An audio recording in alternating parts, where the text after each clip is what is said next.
What's going on, everyone? I am back once again for another Slim Sports interview. And as always, I'm your host, Jay Slim.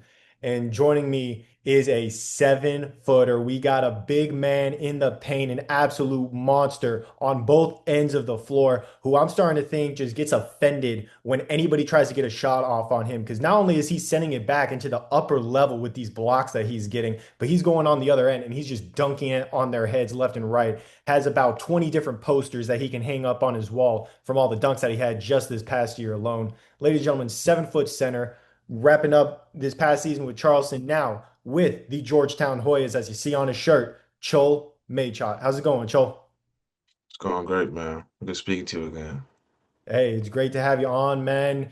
Everybody sees the FSW jersey behind me. Whenever somebody sees the FSW jersey, you know that Yeah, most likely this guy was with me during my JUCO days down there in Southwest Florida, and I got to see this guy shatter records left and right with the Buccaneers, especially with those block shots. And obviously, man, this past season was absolutely incredible. And overall, your career, I mean, just in 2 years of playing on the court at the college level, you've been able to prove yourself left and right. And I want fans, viewers, real quick that now know your name to get to know your resume in a quick segment that I like to call Resume Rundown, where you know me, I'm real good with these graphics. This graphic right here is going to show off all of your accomplishments already.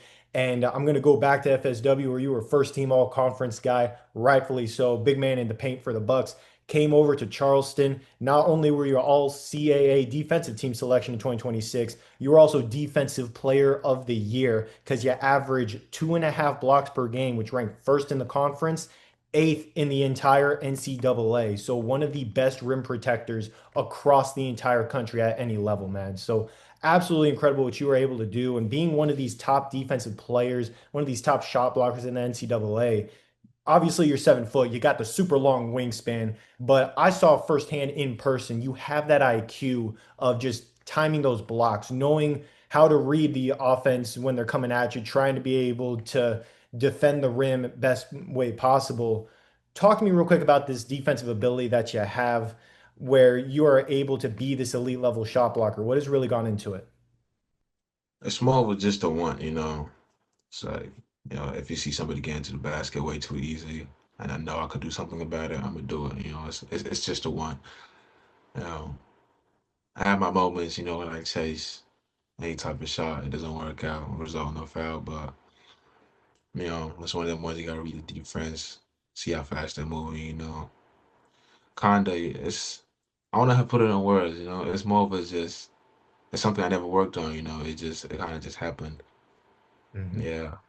Hey, obviously, a great understanding of the game, a great high level IQ. And with your athleticism, obviously, you being 7 foot, we know you can guard, the five, the four, all that. You can really guard any position with that athleticism that you have to be able to recover in certain situations and track the ball down, just like you mentioned there, obviously, being that having that want to factor there as well. And you come over to a Charleston program after your 1 year with FSW under Coach Wallace. And you go over there and you're coming to a program where they're coming off of three straight 20 plus win seasons. They're known for having that winning mentality, going all in, making it to March Madness. They in that 3 year span, they went to the national tournament twice. So obviously proven winners there. You were a proven winner during your time at FSW as well. Talk to me real quick about how you were able to blend into this winning culture and be able to make an impact right away.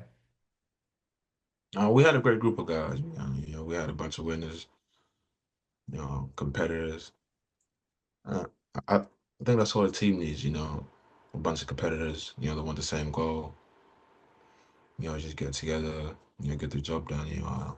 Nowadays, college basketball is damn near pro at this point, man. A lot goes into it, man. If you come lollygagging, the next man might take a position. You never know. So you have to come every day and show why you're there. The reason you're on the team. You just gotta come and work every single day. No days off.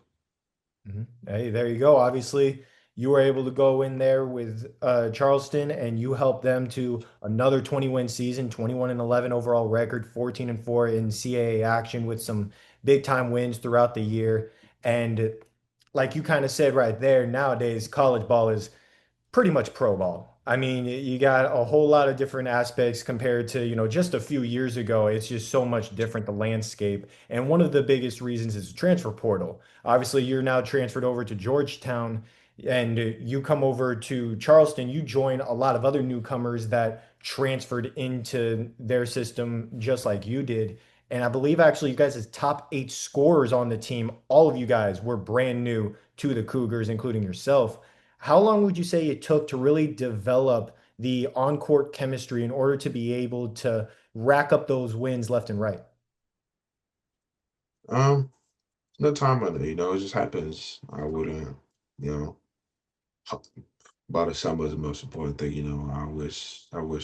I hope, I think, I think we'll get each other by now, we're still got a little bit of work to do, but it's more of a, like I said before, it's just a simple goal that everybody wants, man. That just makes the game so much easier.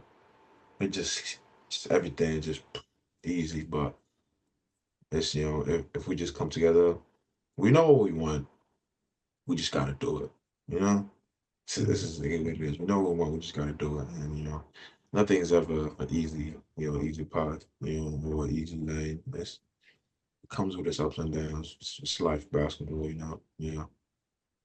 Hey, absolutely, man. Spoken like a future pro right there, understanding that all it is about that want-to factor. Go out there and win. You're going to constantly be working on your game. You know you're going to be improving that at practice. You know you're always going to find ways to get your game better. But if you don't want to do that, then it's never going to flow. Obviously, you understand that very well, man. And that's why you were able to go out there and have that one-two factor on all these big-time blocks and all these posterizing dunks.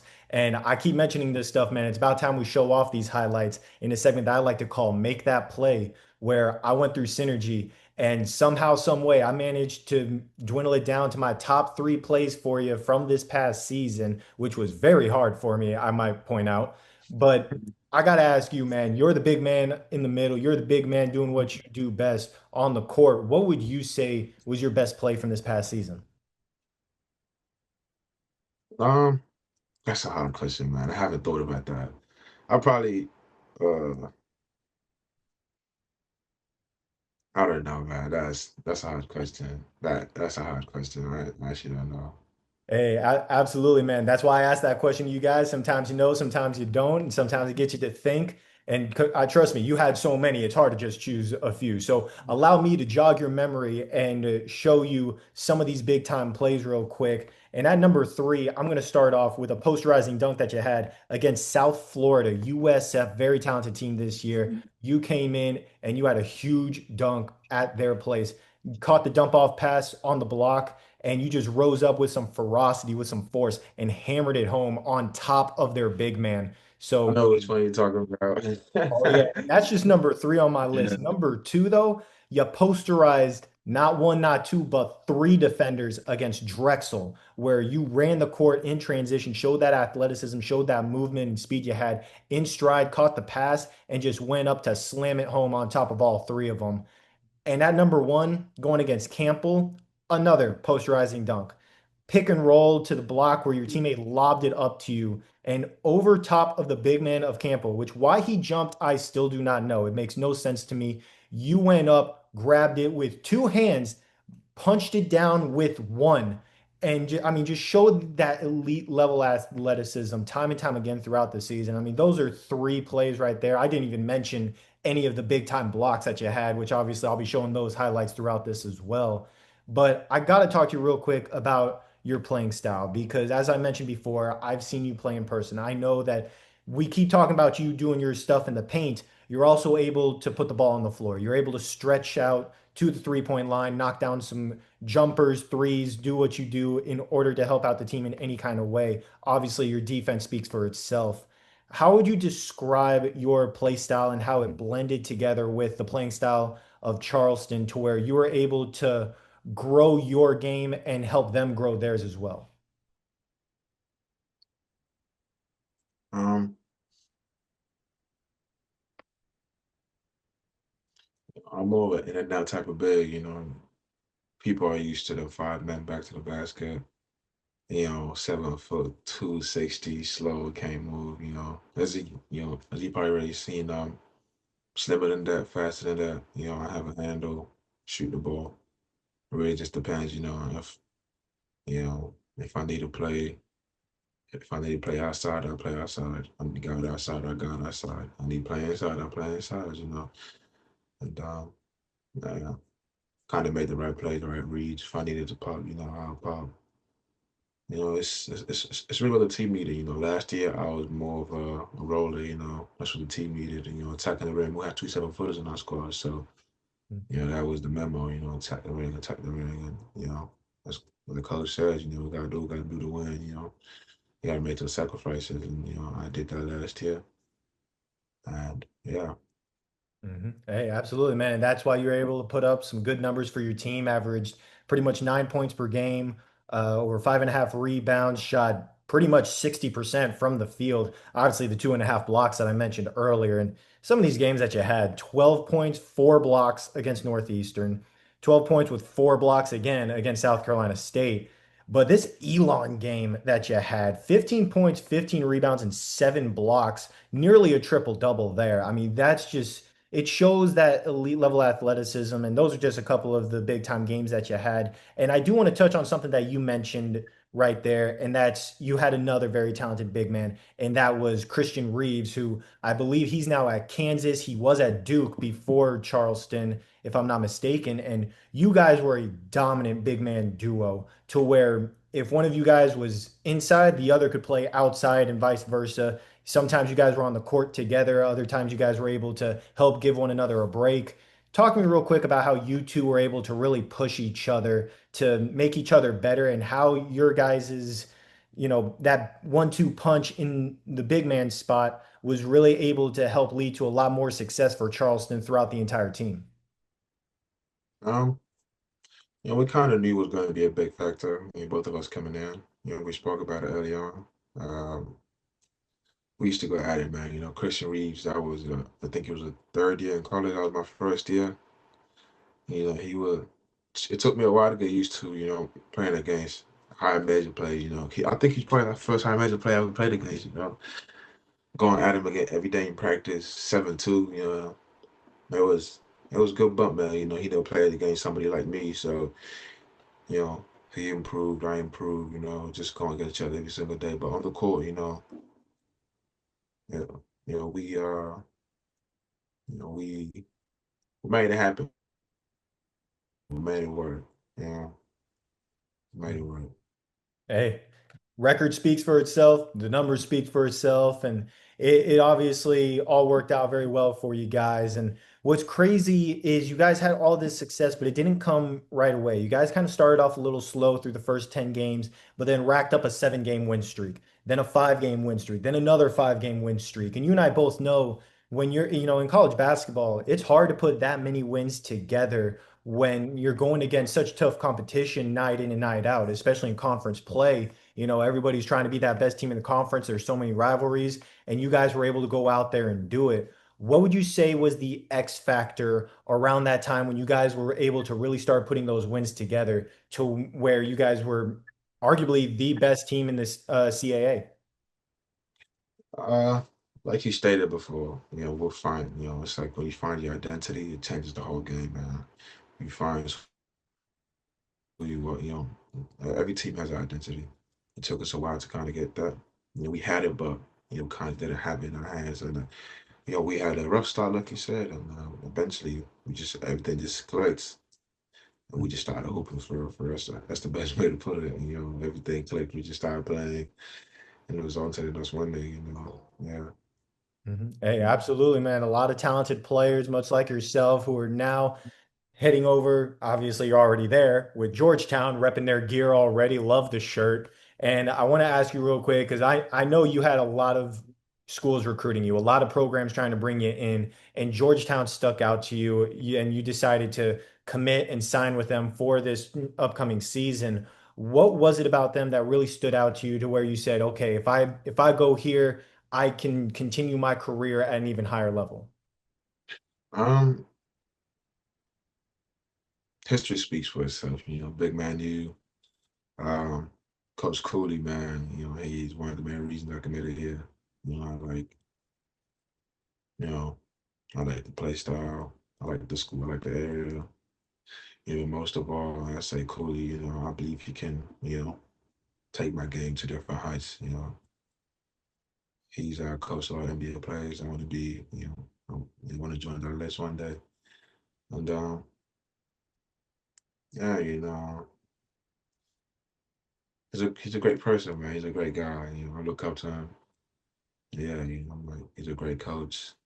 Yeah, I'm playing under him. It's gonna be a great year, man. Oh, I definitely see a great year coming for Georgetown with you helping to lead the way. And as far as the NBA list goes, yeah, I have a good feeling that here in a couple years, you're going to be draining my wallet with the jerseys that I'm going to be buying with the last name Machot across the back. Obviously, I got to add that to the collection with all the great jerseys that I've been able to get from players I've had on the podcast over the years. I And hear you. I hear you you. mentioned obviously, you feel like your playing style is really going to be able to blend in with theirs. And you've talked with the coaching staff, you've had summer workouts so far. And obviously, I'm not expecting the playbook. I don't need people scouting this interview trying to figure out what y'all are going to do. But how do you feel like your playing style is going to be able to take that next jump this upcoming season in their system? I've been working on my game, man. That's all I can say. I've been working on my game. I've been in the lab. Reps. Reps is all that matters. That's it. Just gonna put in them reps and it's going to show eventually. Oh yeah, absolutely, man. No doubt in my mind. Next year's going to be a big one, and you're going to be playing alongside a lot of other great talent, just like you did at Charleston, just like you did at FSW. And some of your old FSW teammates, by the way, they recommended you in a segment we're about to get into that I like to call "Who's Up Next," where you can look back at some of these interviews, and some of them are still coming out, where they said, "You got to get Chol on, you got to get Chol on." I said, "Yeah, he needs to answer his phone first." No offense to you. You know I love you to death, man. Got to give you a hard time there, but all of them were recommending you, man. So I got to give you a chance to recommend some great players, no matter where they're at, whoever you might know. But if you think that they're a great person to have on the podcast to talk about their career, tell their story just as you're doing now, go on ahead and name them. Who have you had an interview with so far? I've had People that I might know. KJ. People that I might know. I've had KJ already. I've had Eugene already. Uh, shoot, I'm trying. I have Have you, so many. It's hard to keep track. have you had a med on? Ahmed, I'm trying to get Ahmed. He doesn't answer his phone either. Okay, I recommend him, man. I recommend him, man. I'm gonna get him on. I'm gonna talk to him. I got you. I'm Oh, gonna hit him up for absolutely. you. Absolutely, man. I mean, between you two, I don't know who would win a dunk contest, honestly. I mean, Ahmed is Nah, man got it. Man, nah, he got it, bro. I'm not even gonna argue that part right there. He got it, bro. I'm not hey, gonna argue that. Hey, I got you there, man. Some of the ones that he had, absolutely incredible. Ahmed, if you watch this, you always got a spot on here, man. We got to get you on to show off your highlights. Beyond phenomenal name right there. Just because I know who he is as a person as well, much like you do, and he will we'll have so much fun. I don't think we'll stop laughing during his interview. I'm gonna be honest. He's such a funny guy. Uh, yeah, Great name for who's up next. Now we've got to talk about what's next, and obviously you kind of mentioned it there a little bit. You're working on your game, you're putting in those reps and everything. But what are you hoping to see production wise from yourself as a player this upcoming season to where you're going into this season already like, okay, I want to improve in, X, Y, and Z aspect of the game to where I can take that next step and continue to help my team grow. experience, um, consistency. That's what I need in my game. Consistency. Um, I don't know how to put these type of stuff in words, man. Hey man, when it But all comes naturally to you, obviously it just happens sometimes. And I know you're always in the gym, you're always putting in that work. I see the muscle that you put on during your time at Charleston. I can't wait to see all the muscle you're putting on with Georgetown with the facilities they got at Big East. yes, Always have a sir. spot on this podcast, man. Beyond blessed to be able to get you on. I know we weren't able to get you on last year, had a little bit of scheduling conflict there, but this time around, man, well worth the wait to be able to show off these highlights, show off who you are as a person, and get people to know your name as they get ready to hear it. Hopefully soon in the NBA draft coming up here in the next year or Hopefully, two, hopefully. man. That's the Hey, goal right there, man. That's the goal. hey, absolutely, man. Beyond blessed to get you on, man. Thank you so much for hopping on today on the Slim Sports Podcast. Thank you so much, man.